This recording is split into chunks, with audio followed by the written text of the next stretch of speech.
Hello guys. Last video में हमने joint life policy के अकाउंटिंग ट्रीटमेंट पर चर्चा की थी, जिसके अंतर्गत हमने समझा था कि जब जॉइंट लाइफ पॉलिसी के प्रीमियम को विनियोग माना जाता है तो किस तरह से अकाउंटिंग करेंगे। आज इस टॉपिक में हम जॉइंट लाइफ पॉलिसी के थर्ड मेथड पे चर्चा करने जा रहे हैं, जिसके अंतर्गत हम ये समझेंगे कि जॉइंट लाइफ पॉलिसी के प्रीमियम को जब हम विनियोग माने और साथ ही संचय का भी निर्माण करें तो किस प्रकार अकाउंटिंग करेंगे।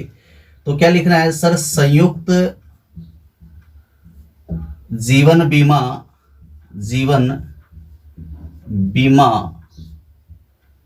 पॉलिसी के प्रीमियम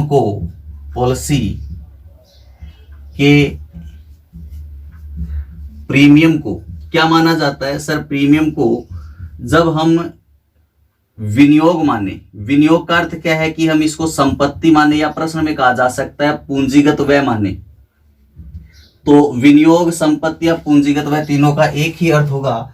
तो जब संयुक्त जीवन बीमा पॉलिसी के प्रीमियम को विनियोग माना जाए, इतना इस टॉपिक पर हमने पिछले वीडियो में चर्चा की थी। आज हम करेंगे कि विनियोग तो माना जाए लेकिन साथ ही संचय का भी निर्माण किया जाए तथा जॉइंट लाइफ पॉलिसी रिजर्व यानी कि संयुक्त जीवन बीमा पॉलिसी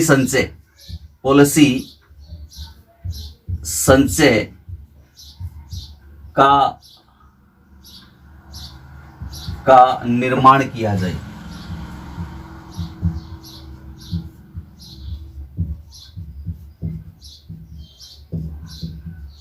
यानी कि आपको संयुक्त जीवन बीमा पॉलिसी के प्रीमियम का भुगतान करना है और जो प्रीमियम आपने चुकाया उसे क्या मानना है? सर, विनियोग मानना है। और विनियोग मानने के साथ जितना आपने प्रीमियम का भुगतान किया उतना ही आपको संचय का भी निर्माण करना है। किस संचय का निर्माण करना है? सर, संयुक्त जीवन बीमा पॉलिसी के संचय का निर्माण करना है। तो इस तरह से इस टॉपिक पर हमें अकाउंटिंग पर आज हमें चर्चा करनी है। तो देखिए, ये पिछले टॉपिक से थोड़ा सा मिलता जुलता ही टॉपिक है, कोई बहुत बड़ी महाभारत नहीं है इसमें, तो अपन समझ लेते हैं इसको। देखिए, जब हम संयुक्त जीवन बीमा पॉलिसी के प्रीमियम को विनियोग मानते हैं तो जब हम प्रीमियम का भुगतान करेंगे तो क्या प्रविष्टि होगी? देखो, मैं दे रहा हूं आपको, प्रीमियम का भुगतान करने पर क्या प्रविष्टि करेंगे, ये चर्चा करेंगे पहले। तो आपको पता है कि सर, जब हम प्रीमियम का भुगतान करते हैं तो प्रीमियम को हमने क्या माना है? विनियोग माना है। विनियोग का अर्थ हमने संपत्ति माना है। तो प्रीमियम का भुगतान करते समय हम ये मानेंगे कि हमने एक संपत्ति को क्रय किया है। और जब संपत्तियों को क्रय करते हैं तो संपत्ति खाते को क्या करते हैं? सर, डेबिट कर देते हैं। तो यहाँ पे किसे डेबिट करना पड़ेगा? सर, हमने विनियोग किसे माना? जीवन बीमा पॉलिसी के प्रीमियम को माना। तो हमारी संपत्ति का नाम क्या होगा? संयुक्त जीवन बीमा पॉलिसी होगा। तो डेबिट करेंगे जॉइंट लाइफ पॉलिसी को। जॉइंट लाइफ पॉलिसी अकाउंट क्या हो जाएगा? सर, यहाँ पे डेबिट हो जाएगा। तो हमने माना कि जॉइंट लाइफ पॉलिसी का जो प्रीमियम चुकाया है वो प्रीमियम हमारी संपत्ति हो गया। तो जॉइंट लाइफ पॉलिसी अकाउंट को डेबिट किया और जब हमने प्रीमियम का भुगतान किया तो व्यापार से क्या गया? सर, कैश गया। अब कैश गया तो कैश को क्रेडिट करेंगे और अगर चेक से पेमेंट किया है तो बैंक अकाउंट क्रेडिट करेंगे। और मैंने आपको पिछले वीडियो में बताया था कि आपके लिए बेटर रहेगा कि आप कैश की बजाय बैंक करो, क्योंकि इंश्योरेंस कंपनी के या किसी भी कंपनी के जो ट्रांजैक्शंस होते हैं वो बैंक से होते हैं, ना कि कैश से होते हैं। तो ज्यादा बेटर रहेगा कि आप बैंक करो, लेकिन कैश भी कर सकते हैं, कोई दिक्कत नहीं है। चलिए अब आगे बात करते हैं। प्रीमियम का भुगतान किया, ये हमने प्रविष्टि की। जिस दिन आप प्रीमियम का भुगतान करोगे उस तारीख को एंट्री करनी है। इसके बाद हम क्या करेंगे? सर, वर्ष की अंतिम तिथि को अब कुछ करना है। अंतिम तिथि पर जैसे ही ये वर्ष की समाप्ति होगी, तो ध्यान रखना मैं क्या लिख रहा हूं कि जब प्रीमियम का भुगतान किया तो ये एंट्री जो होनी है भुगतान की तारीख को होनी है। अब आगे की जो प्रविष्टि कर रहा हूं वो वर्ष की अंतिम तिथि को, यानी जिस समय आपके वर्ष की अंतिम तिथि आती है, फाइनेंशियल ईयर एंड हो जाता है, जिस टाइम आप अंतिम खाते बनाते हो उस दिन आपको आगे की प्रविष्टि करनी है। और अंतिम तिथि पर आपको क्या करना है? सबसे पहला काम ये करना है, अंतिम तिथि पर नंबर 1 कि जितना आपने जॉइंट लाइफ पॉलिसी का प्रीमियम चुकाया उतना आपको संचय का निर्माण करना है। तो प्रीमियम की राशि के बराबर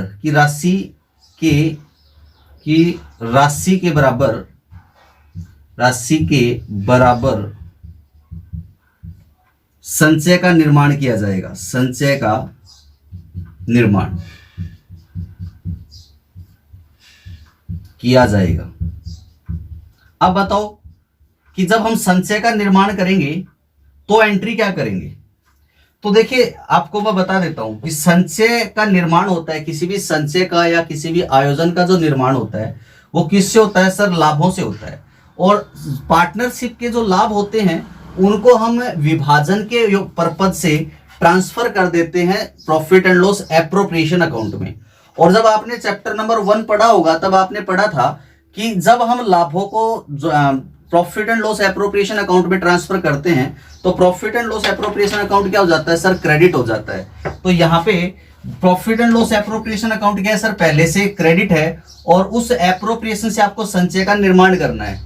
तो प्रॉफिट एंड लॉस एप्रोप्रिएशन को आप क्या करोगे सर, डेबिट करेंगे। तो यहाँ लिखोगे profit and loss appropriation account debit, appropriation account debit. और रिजर्व का शेष क्या होता है सर, क्रेडिट होता है, इसलिए आप इस रिजर्व को क्रेडिट करोगे।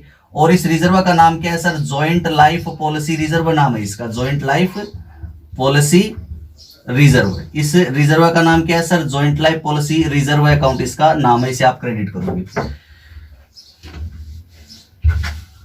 तो एंट्री क्या करनी है, ये एंट्री यहां लिख देता हूं मैं फिर से एक बार, profit and loss appropriation account debit, appropriation account debit to joint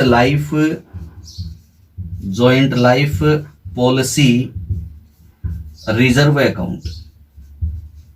ये एंट्री हमें पास करनी है। और ये प्रीमियम जो रिजर्व बनाए कितना बनना चाहिए, प्रीमियम की राशि के बराबर, यानी जितना आपने प्रीमियम चुकाया उतना ही आपको रिजर्व भी बनाना होता है। चलिए सर इतना काम हो गया, अब आगे हमें क्या करना है वो देख लेते हैं। जब आपने प्रीमियम की राशि के बराबर प्रीमियम की राशि के बराबर रिजर्व का निर्माण किया, इसके बाद आपने क्या करना है, देखिए आपको ध्यान होगा मैंने लास्ट वीडियो में भी आपको बताया था कि जब आप प्रीमियम को विनियोग मानते हैं तो आप जॉइंट लाइफ पॉलिसी अकाउंट को डेबिट करते हैं प्रीमियम के भुगतान की राशि से। तो यहाँ पे जितना प्रीमियम डेबिट किया वो सारा आपका विनियोग नहीं होता है, विनियोग होता है जितना आपने समर्पण मूल्य आपकी पॉलिसी का है उसके बराबर तक आपकी संपत्ति माना जाएगा। तो यहाँ वही नोट जो पिछले वीडियो में लिखा था सेम वही नोट हमें यहाँ पे वापस लिखना है कि आपने क्या करना है कि जॉइंट लाइफ पॉलिसी, जेएलपी लिख रहा हूं मैं शॉर्ट में, जॉइंट लाइफ पॉलिसी समर्पण मूल्य किस मूल्य के बराबर, समर्पण मूल्य की सीमा तक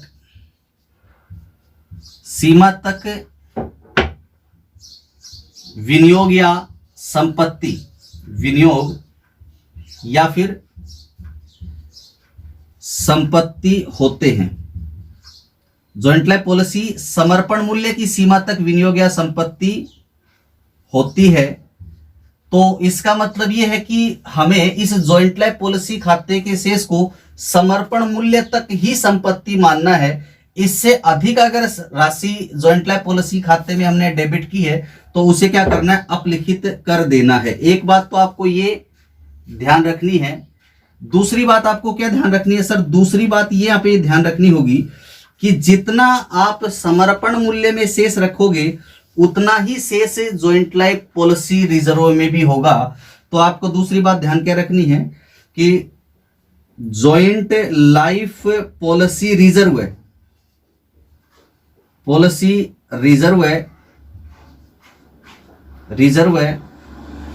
का शेष किसके बराबर होना चाहिए, का शेष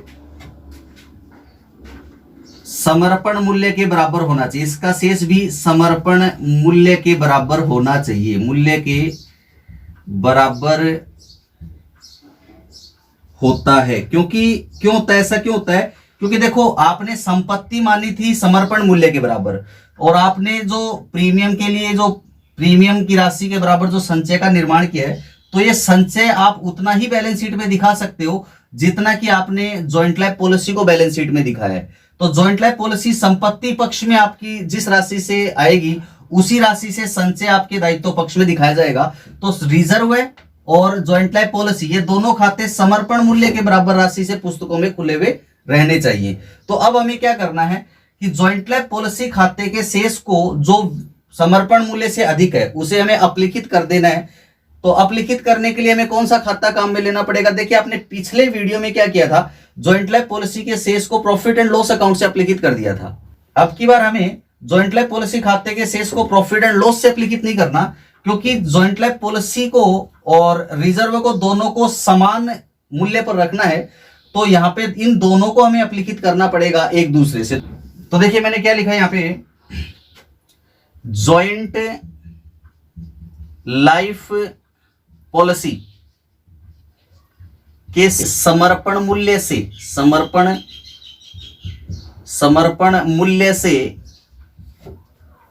अधिक शेष से हमें क्या करना पड़ेगा, शेष को अपलिखित करने पर। तो ये बात आपको ध्यान रखनी है। क्या ध्यान रखनी है कि सर हमें जॉइंट लाइफ पॉलिसी के समर्पण मूल्य से अधिक शेष को अपलिखित करना है।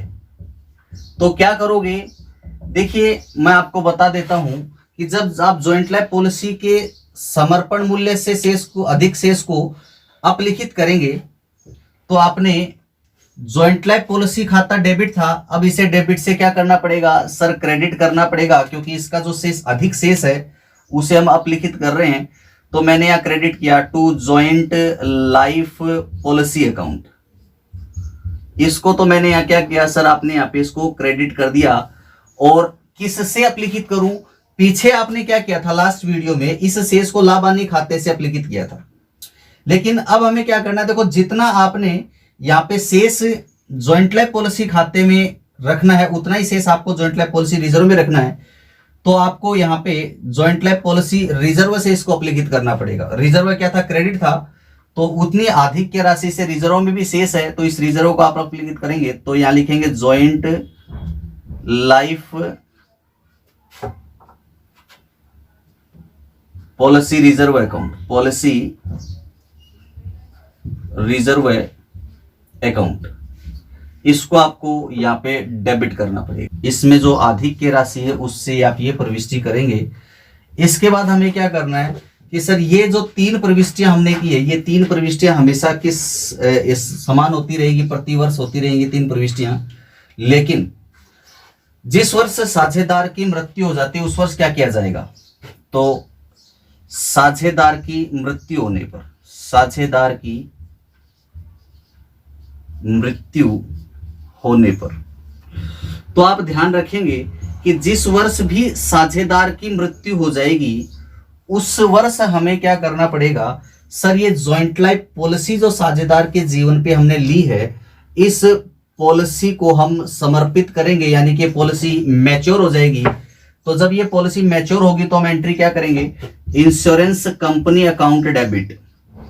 इंश्योरेंस कंपनी के अकाउंट को आपने डेबिट कर देना है, कंपनीज अकाउंट डेबिट, और क्रेडिट करेंगे किसको, जॉइंट लाइफ पॉलिसी अकाउंट को। और ये सेम एंट्री हमने पिछले वीडियो में भी की थी और आपको पिछले वीडियो में अच्छे से मैंने ये इसको समझाया था इस एंट्री को, कि इंश्योरेंस कंपनी से जब मृत्यु हो गई तो इंश्योरेंस कंपनी से ये हमें पैसे लेने, अब ये जॉइंट लाइफ पॉलिसी है ये परिपक्व हो जाती है। तो जॉइंट लाइफ पॉलिसी परिपक्व होगी मतलब इंश्योरेंस कंपनी से पैसे लेने, और इंश्योरेंस कंपनी हमारे लिए क्या होगी सर, देनदार होगी, इसलिए हमें इसे डेबिट कर देना है। और जॉइंट लाइफ पॉलिसी हमारी प्राप्ति होगी फ्यूचर में, ये एक तरह से हमारी आय होगी, इसलिए हमें इसे क्या कर देना है सर, क्रेडिट कर देना है। अब मृत्यु होने पर ये क्या होगी सर, परिपक्व हो गई। ये एंट्री किस धन से करेंगे, ये एंट्री करेंगे हम बीमित धन से। किस धन से एंट्री होगी सर, ये एंट्री होती है बीमित धन से। बीमित धन का अर्थ है जितने राशि का बीमा करवाया है वो बीमित धन है। इसके बाद एक काम मृत्यु होने पर पहला ये करना है, पॉलिसी को समर्पित किया आपने, और फिर दूसरा काम आपको क्या करना है, जॉइंट लाइफ पॉलिसी रिजर्व खाते में जितना भी शेष था मृत्यु की तिथि को, वो सारा शेष जॉइंट लाइफ पॉलिसी खाते में हस्तांतरित कर देना है। तो दूसरा काम होता है जॉइंट लाइफ पॉलिसी रिजर्व है। जेएलपी का मतलब है joint life policy. Joint life policy reserve है का शेष जॉइंट लाइफ पॉलिसी अकाउंट में, joint life policy reserve account का जो शेष है वो जॉइंट लाइफ पॉलिसी अकाउंट में ट्रांसफर कर दिया जाता है। क्या कर दिया जाता है sir? Joint life policy reserve account में ट्रांसफर कर दिया जाता है। ट्रांसफर कर दिया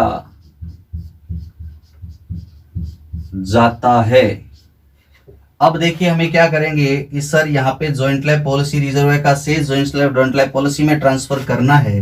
तो आप बताओ रिजर्व का शेष कौन सा था? सर जब रिजर्व का निर्माण किया, रिजर्व क्रेडिट किया था, मतलब रिजर्व का शेष क्या था? क्रेडिट था। तो अब रिजर्व को डेबिट करेंगे, तब इसका शेष ट्रांसफर हो जाएगा, क्योंकि ये खाता बंद हो जाएगा। Joint life policy reserve account को मैं यहाँ पे क्या कर दे रहा हूं सर, यहाँ पे आप इसे डेबिट कर दोगे, क्योंकि पहले क्या था? क्रेडिट था। और हम जानते हैं जब किसी खाते को हम ट्रांसफर करते हैं, अपलिखित करते हैं, तो विपरीत पक्ष में चला जाता है। तो जॉइंट लाइफ पॉलिसी पहले क्रेडिट में था और जब इसको ट्रांसफर किया तो ये डेबिट में चला गया और इसका खाता बंद हो गया, ट्रांसफर एंट्री बन गई। अब क्या करना है सर? इसे ट्रांसफर क्या करना है? जॉइंट लाइफ पॉलिसी खाते में। जॉइंट लाइफ पॉलिसी हमारे लिए क्या थी सर? आय होती है। जब ये प्राप्ति होगी हमें, तो इस जॉइंट लाइफ पॉलिसी खाते में इसे ट्रांसफर करेंगे तो इसका क्रेडिट बैलेंस बढ़ेगा। तो यहाँ लाभ को जॉइंट लाइफ पॉलिसी में ट्रांसफर कर रहे हैं तो जॉइंट लाइफ पॉलिसी फिर से क्रेडिट होगी, तो एंट्री करूंगा जॉइंट लाइफ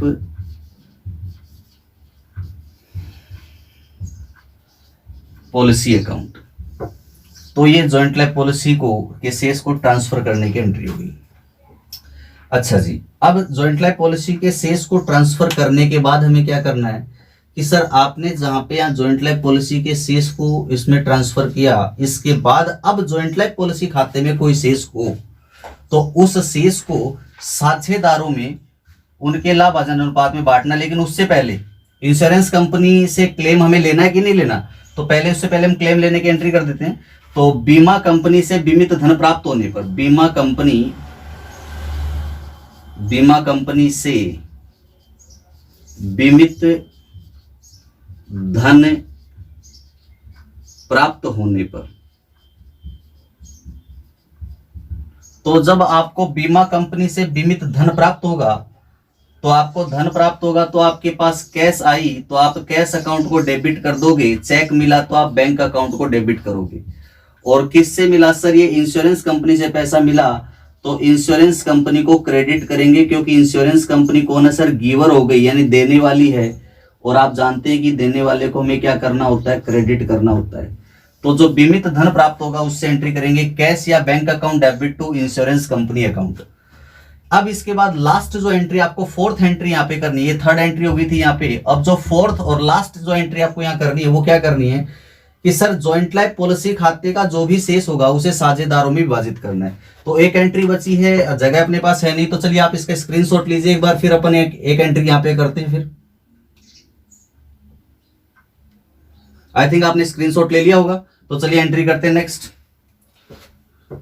यहां से मैं इसको रफ कर रहा हूं, तो ये मैंने यहां से इसको रफ कर दिया, मिटा दिया यहां से। अब क्या करते हैं, देखो जॉइंट लाइफ पॉलिसी जो इसका जो शेष है वो साझेदारों में विभाजित करेंगे। लास्ट एंट्री, ये फोर्थ एंट्री, यहां मृत्यु की दशा, जब मृत्यु होती है उसके बाद की फोर्थ एंट्री। तो हमें क्या करना है, इसकी एंट्री यहां कर रहा हूं। तो जॉइंट लाइफ पॉलिसी खाते के शेष को जॉइंट लाइफ पॉलिसी खाते के शेष को साझेदारों